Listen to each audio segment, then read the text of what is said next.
I don't know what to tell you. Shit has happened. But we're on a mission now to get the park ready for next week, as we are opening the park on the 17th of January. And in that, we are going to have to sort out all these camps, cut the grass, make it neat, make it safe for the public, and get everyone involved who wants to be involved. So we have to do all of that. So that's what this episode is pretty much going to be about. But yeah, a lot of stuff has happened, and I will tell you all about that while we are busy with getting ready for the park. But how's Tokyo? She's such a cute girl. She's such a cute girl. Ain't she a cute girl? Oh, I love you, Tokyo. So the shit that happened, how do I go into this? I got my permission to open up the parks to the public, so the go ahead, we're open, we can do it, just have to make a date to get open. And on the 24th of December 2025, my father passed away. And if anyone knows me, my mother passed away in 2022. This has been a really rough one with people passing away around me, especially, so technically I'm an orphan now. That really sucks, and a lot of mental and emotional stuff had to happen. I had to learn Aramaic, well, an Aramaic prayer, as my dad was Jewish. And yeah, it's been an interesting learning curve. I am growing a beard for the next few weeks so that I can pay my respects in Jewish tradition to my dad and get the park ready at the same time as saying 3 prayers a day for him, as well as my other stuff that I have to do. So it's been quite hectic, it's been a lot, so we're going to get through it, and we're going to open this park and make it really freaking epic, in memory of my dad, who never even got an opportunity to come here and see it finished, which is really, really sad, and it's really a bad one, and that hurts. But we're going to do it, so hopefully he can view it in spirit and energy, because energy always exists. It never ceases to exist. Don't ever forget that. What you put in is what you'll get out. Not always in the same way, but it's how it goes. Energy never ceases to exist. So we're going to do this with our full force, our full heart, and hopefully his energy that's still around will feel it and feel proud. So yeah, that's what's been going on in my life. Back to the park. Cause I'm the type of dude that you know is fucking dangerous.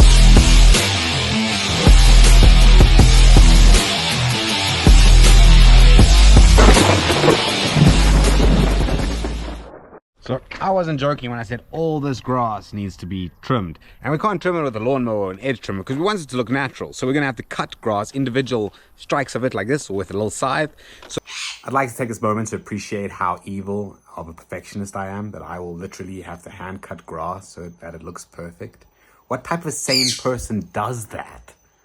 So that we can get it the perfect length so we can still show off the awesome rock art that is inside the enclosure.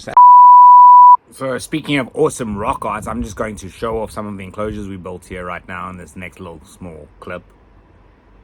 Enjoy.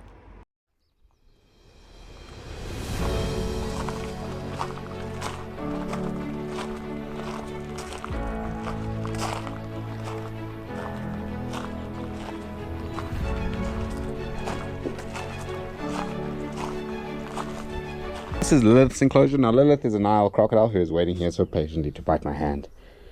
Here you go. You can bite my hand if you want. Oh, you're cute. So yeah, this is hers, and in there is a natural burrow for Nile crocodiles. They've actually burrowed in there. We've got some youngsters in here, and they've burrowed into that little hole underneath that bromeliad. And then we have some aloes in here. And yeah, but Lilith's pretty much the main creature inside this enclosure. Ain't she awesome?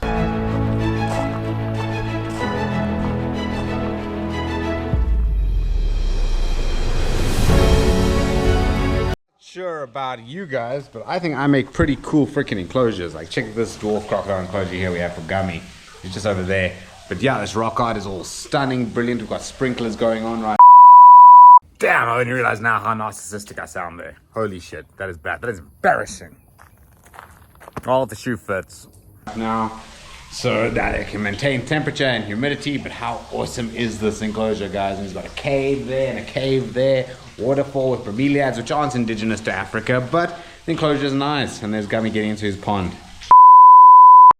So, you know, getting the park permits and everything sorted has brought to my attention something I never really considered a lot in my life, which was divine timing, which is quite an interesting concept that I never really fathomed or wanted to understand. I'm a very impatient person and I like things done now and done straight away. So this whole divine timing thing of getting the permits and everything happening all at once is something that I had to reflect on for a bit. So guess what? Yes, it's time for one of those long-winded videos where I talk about absolute nonsense in the hopes that it helps you and me get through my own shit. Come, Tokyo. That way. Come. Hey, sneaking through the cage. Hey, Jokes. How you doing, Joe? So, something I want to talk about today is divine timing and how important it actually is in our lives to have this divine timing. How divine timing really does play a big role. Now, my whole life I've been an impatient prat. Like literally, I've been so impatient. I can't wait for things to get done and to happen. And that has cursed me in its own way.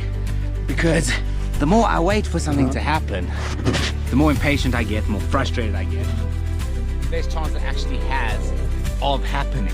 And that's when I decided, I just realized that waiting for something to happen is probably the worst thing you can do. So rather, just give it the moment that it needs to happen, so that you can feel it in your bones, in your being, in your fiber, in everything about you, that it's right when it happens. So when something is supposed to happen, it will happen. Look at Tokyo stalking. Now, ooh, that was my head. Freaking head got beaten there, girl. And when it happens in that moment, it's even more special. It's even more calculated to be in the right place of your life. And yes, chaos happens all the time. And then you think, oh, it's chaos is happening, it's happening so horrible. And sometimes even that chaos is the divine timing. Sometimes that had to happen so that you could live your life and get where you need to get. I'm gonna get out before Tokyo's all wet and stuff. And I don't wanna get wet. So that's the end of my video, guys. Oh, she's gonna jump me. Oh, I was waiting for that. Zigzag came to my rescue and scared her to come into here. That was pretty cool, actually. Thanks, Zig. Stopped me from getting wet. I like that. How appropriate was that video for divine timing? Just like taking a moment to smell the plastic plants. It was very appropriate. I mean, Zigzag literally rushed in there just before Tokyo jumped on me. I braced myself on the fence for her jump and she never jumped on me because Zigzag rushed there. Divine timing while I'm talking about divine timing? Come on. So this is heavily illegal. I am filming myself while driving. And yeah, I just fetched a fish tank and some supplies for our open day and my indicator. So yeah, just driving through back to the farm, and yeah, it's just a little chaotic interlude during the video. Hope you enjoy. Yeah, I'm supposed to, yeah, I know. One hand's holding the phone, that's also holding the steering wheel, and this hand is just walking around like it's doing its own business. I'm pretty fucking cool, I'm not gonna lie.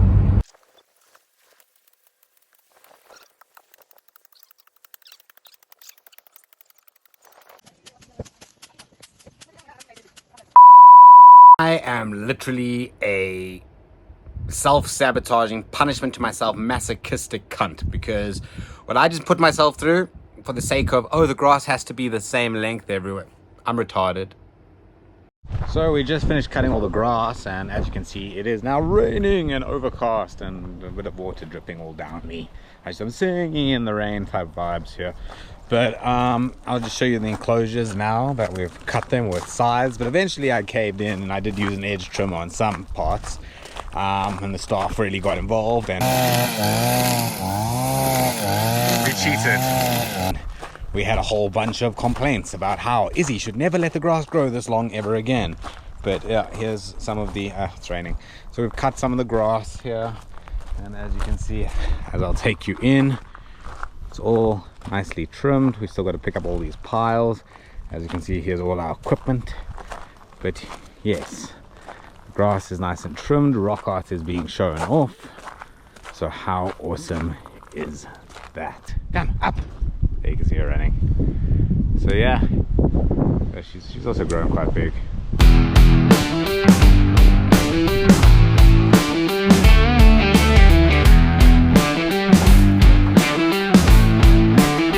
Rock on. And what is a YouTube video without some dangerous animals, and me messing around with them. So enjoy the next clip. Come go, you want my hand? You want my hand? You want my hand? You want my hand? Come, you can bite my hand. You can bite my hand if you want. It's free to bite. Free to bite. Yes, that was close. So this video was brought to you by Masochistically Stubborn, because you don't want to do it, no one else will do it, and you'll only let yourself do it. Do it yourself, jingle. That's the end of the video. Hope you enjoyed. Goodbye. And the moral to this story is, don't be a perfectionist if you're not perfect, because you'll never get it perfect. Those are wise words to live by.